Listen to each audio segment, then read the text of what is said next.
अस्सलामु अलैकुम वरहमतुल्लाहि वबरकातुहू।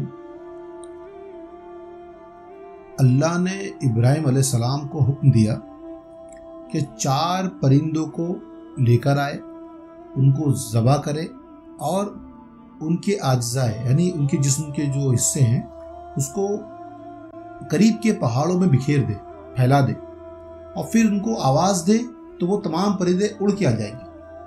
तो ये क्यों कहा? क्योंकि जब इब्राहिम अलैहिस्सलाम ने अपनी कौम में ये कहा कि अल्लाह कल क़यामत के रोज़ इस दुनिया की ज़िंदगी के बाद जब तुम मर जाओगे, सड़ जाओगे, गल जाओगे, हड्डियाँ हो जाओगे, उसके बाद भी अल्लाह तुमको हड्डियों में से ज़िंदा कर लेगा। तो उन्होंने कहा कि अल्लाह कैसे ज़िंदा करेगा जब हम लोग तो हड्डियाँ हो चुके होंगे, रेज़ा रेज़ा हो चुके होंगे। तो उनको बताने के लिए इब्राहिम अलैहिस्सलाम को हुक्म हुआ कि तुम 4 परिंदे ले लो और उन 4 परिंदों को लेकर उनको ज़बह करो और उनके जिस्म के अज़ाओं को टुकड़े टुकड़े करके अलग अलग अपने आसपास के करीब के पहाड़ों में बिखेर दो और उसको आवाज़ दो तो वो सब लौट के उड़कर तुम्हारे पास आ जाएंगे। अब मौलाना रूम रहमतुल्लाह अलैह इस बाबत क्या फरमाते हैं कि तुम भी मिस्ले खलील यानी इब्राहिम अलैहिस्सलाम की मिस्ल इस दुनिया के इम्तिहान में हो। तुम भी किस लिए हो? जैसा उनको इम्तिहान था वहाँ पे कि कैसे वो जिंदा होंगे और उनको वो बताना था, वो वही इम्तिहान आज तुम्हारे लिए भी दुनिया में है। तो कैसे है इम्तिहान? तो आप फरमाते हैं कि वो 4 परिंदे क्या है? कौन है वो 4 परिंदे? वो 4 परिंदों के बारे में आपने बताया कि उनमें से एक एक परिंदा जो है, हर परिंदे की सिफत, उनकी अलामत हमारे दिलों में है और हमको वो सिफतें, उन परिंदों की जो सिफतें जो हमारे दिलों पे कब्जा कर चुकी है, उनको ज़बह करना है, उनको मिटाना है, उसको फना कर देना है। तो उनको फना करने के लिए वो 4 परिंदों की सिफत आपने बयान की। तो पहला परिंदा क्या है? बतख है। बतख की सिफत क्या है? बतख जो है खुश्की और तरी यानी गीले और सूखे में अपना मुंह मारता है, जो उसको मिले खाने को वो चीज़ वो खा लेता है। उसमें क्या अच्छा है, क्या बुरा है, क्या कीमती है, उसे देखता नहीं है। उसी चोर की मानिंद जब कोई चोर चोरी करने किसी के घर में जाता है तो वो ये नहीं देखता है कि क्या कीमती है और क्या गैर कीमती है। वो तो तमाम चीज़ जमा करता है, यानी हीरे जवाहरात भी जमा करेगा और उसमें अगर पत्थर पड़े हैं वो भी ले लेगा। अगर सोना उठाएगा तो सोने में नकली होगा सोना, वो भी ले लेगा, वहाँ देखते नहीं बैठेगा। वो उसके मानिंद है कि जमा करते जाए जो भी सामान मिल जाए उनको।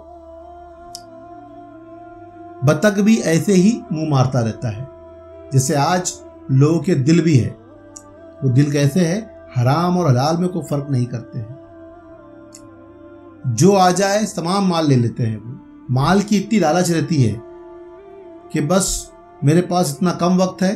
जैसे चोर जमा करता है वैसे ये भी हराम हलाल का फर्क किए बिना जमा करते हैं। अब बतख की तरह ही वो तमाम माल, वो नापाक है, गलीच है या साफ सुथरा है, कुछ देखते नहीं। तमाम माल को जो है वो अपने घर में जमा करने के लिए तैयार रहते हैं। तो हराम हलाल का फर्क तक उनमें से मिट जाता है जब उसके अंदर ये बतख वाली सिफत होती है। तो इस नफ्स को मारना है जो तुम्हारे दिलों में घर कर चुकी है, कब्जा कर चुकी है। तो पहला जो परिंदा ज़बह करना है वो बतख है। दूसरा परिंदा तो बोले मोर, जो दोगला है, जो अपनी औहदा, अपना जाहो जलाल दिखाकर लोगों पे रुतबा जाहिर करता है और लोगों को नुकसान पहुंचाता है अपने रुतबे की वजह से, अपने जाहो जलाल की वजह से। तो ये मोर है जो तुम्हारे अंदर भी उसकी सिफत मौजूद है, वो अलामत तुम्हारे दिलों में भी मौजूद है। तुमको क्या करना है? तुमको उसको ज़बह करना है कि दूसरा परिंदा है। और तीसरा परिंदा कौवा है। कौवा क्यों कहा गया? वो काय काय करते उड़ता रहता है।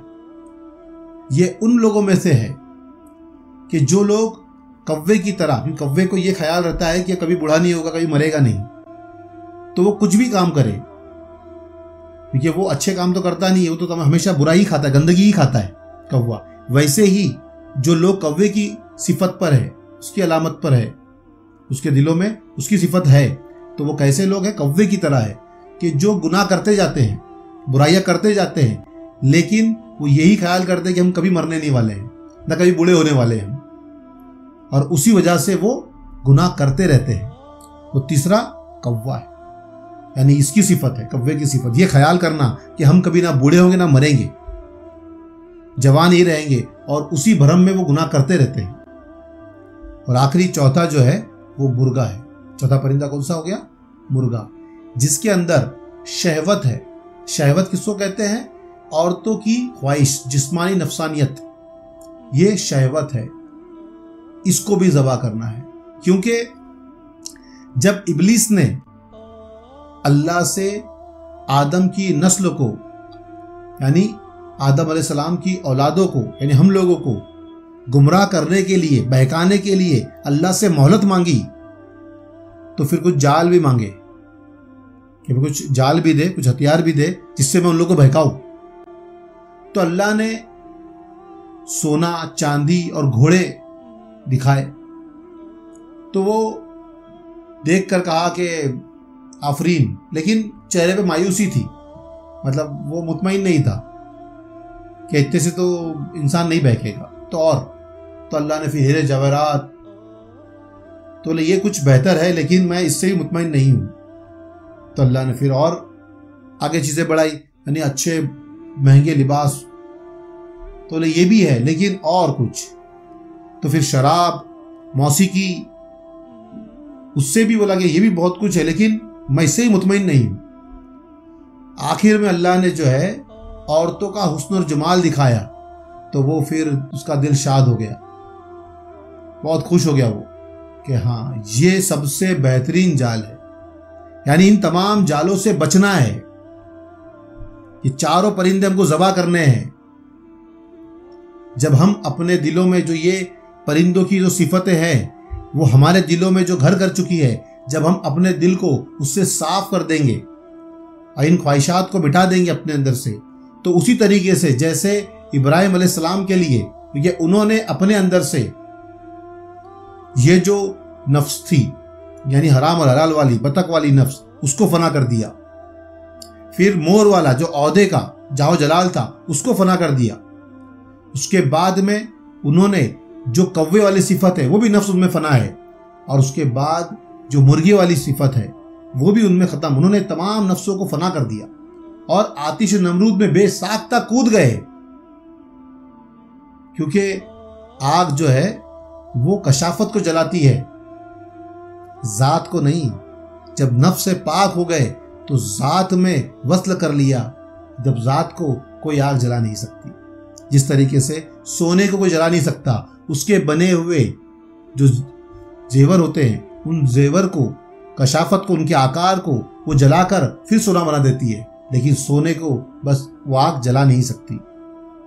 क्योंकि अगर तुम वक्त के नमरूद का मुकाबला करना चाहते हो, कि हर दौर में कोई ना कोई नमरूद होता है, तो वक्त के नमरूद का अगर तुम मुकाबला करना चाहते हो तो पहले तुम इन नफ्सों को अपने में से फना करो, यानी दुनिया के अंदर तुम हराम हलाल में फ़र्क करो। सबसे पहले कि हलाल खाओ, हराम में, हराम गिज़ा से अपने आप को बचाओ, अपनी औलाद को ही बचाओ। तुम अपने औहदे का इस्तेमाल ना करो कि लोगों को अपनी औहदे की वजह से नुकसान पहुंचाओ। तुम ऐसे नहीं हो कि तुम हमेशा जिंदा रहोगे, तुम भी मरोगे, तुमको भी बुढ़ापा आएगा, तो तुम लोगों पे जुल्म ना करो, लोगों को तकलीफ ना पहुंचाओ, ये तुम भी कभी ना कभी बूढ़े हो जाओगे। फिर आखिर में औरतों वाली जो ख्वाहिश है वो सबसे बड़ी नफ्स है, यानी शैतान इसी से सबसे ज्यादा खुश हुआ है। तो इससे बचाओ अपने आप को, ताकि तुम वक्त के नमरूद का मुकाबला कर सको।